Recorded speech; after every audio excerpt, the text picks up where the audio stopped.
sa lahat, nagpapasalamat sa Panginoon at kahit maraming sa may pinagdadaanan sa buhay. Salamat tayo tayo, nakakadali tayo, nakakapinig tayo sa salita ng Diyos. Kasi yan ang talaga yung tanging meron lang tayo. Eh, wala naman tayo kahit ano sa buhay. Sabi, mawala nga sabi. Mawala na ang ating asawa, mawala na ating mga anak, mawala na ating pamilya. Kaya tayo nasabihin tayo ng Diyos. Kung saan tayo dadalhin ng Diyos.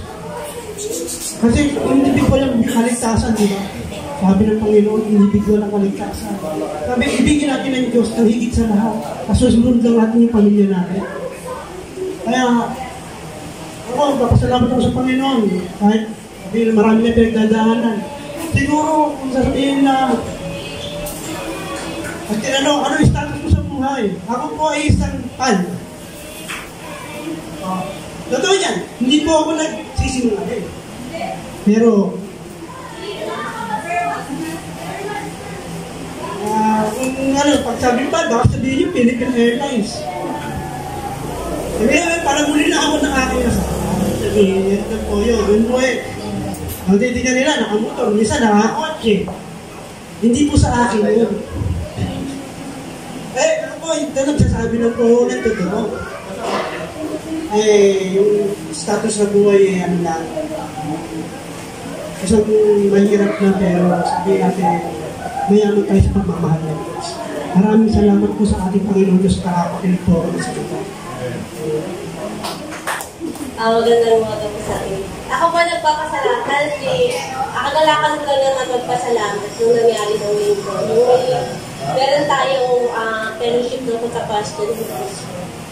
Kasi yun yung time na makapag-express tayo yung mga katanungan na naglalaro sa mga ito. Kasi yun nga sabi nga na mas maigi na magtanong ka na magtanong kaysa yun na habang buhay kang walang alam na nakatanong ka lang dun sa nalalaman mo na hindi mo alam na hindi pa pala nagugo yung mga nasa isip mo, hindi pa pala ano sa'yo nagmamanifest. Kaya sa mga ganong bagay kasi ako doon ako nagkakaroon ng parang nabubuksan ako. Although nakikinig tayo dito na nakikinig tayo may mga ano kasi na your own understanding lang kasi.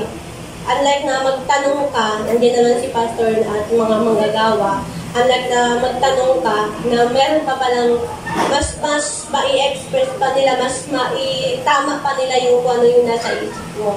So yun, maraming nabuksan sa akin doon at nagpapasalamat ako kasi yun nga, nandiyan din si ate, si Bitoy na nag-ano sa akin na laging nagpapaalala sa akin. Kaya papasalamat din ako sa kanila na kasi honestly, meron pa talaga akong mga katanungan eh. May mga tanong pa rin sa isip ko kasi ako parang ayaw ko kasi mag-stay lang na parang ganito na lang ako, parang ayaw ko mag-stay sa isang parang tagapakinig.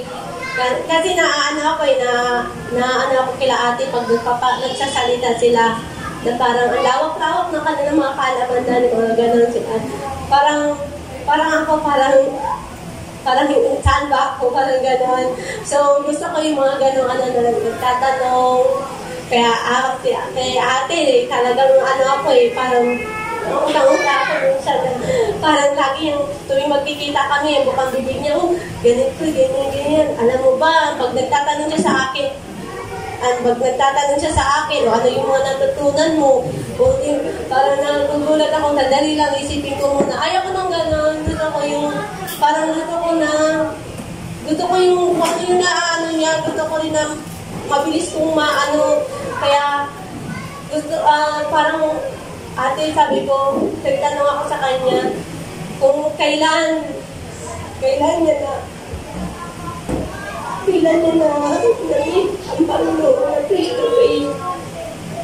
Sabi niya, siguro noong 2021. So, ibig sabihin, sa tagal ng paglalakbay niya, naka-face to face niya ang Panginoon 2021. Samantala, 2013 siya.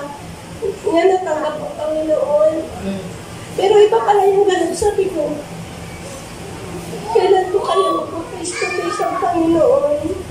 Kasi, hindi pa pala yun, nandito tayo na nakaupo, nakikinig tayo, akala nyo naka-face to face nyo na yung Panginoon, hindi pa pala yun. Kaya gusto ko, parang, laging tanong ko, kailan ko mag-face to face ang Diyos. Yun ang desire ng puso ko ngayon. Desire ko na maka-face to face talaga siya. Iba pala yung pakiramdam na nakaharap ko ang Panginoon. Kasi, meron siyang pinakita din, may pinakita kasi din siya na parang si Moses, yung parang nag-aalaga siya, pero hindi pa niya naka-face to face. Ilang years siyang, ilang years siyang nag-alaga ng mga tupa, ilang years siyang parang hinipan sa kanya lahat, pero naka-face to face niya ang Panginoon, hindi yung time na nag-aalaga siya.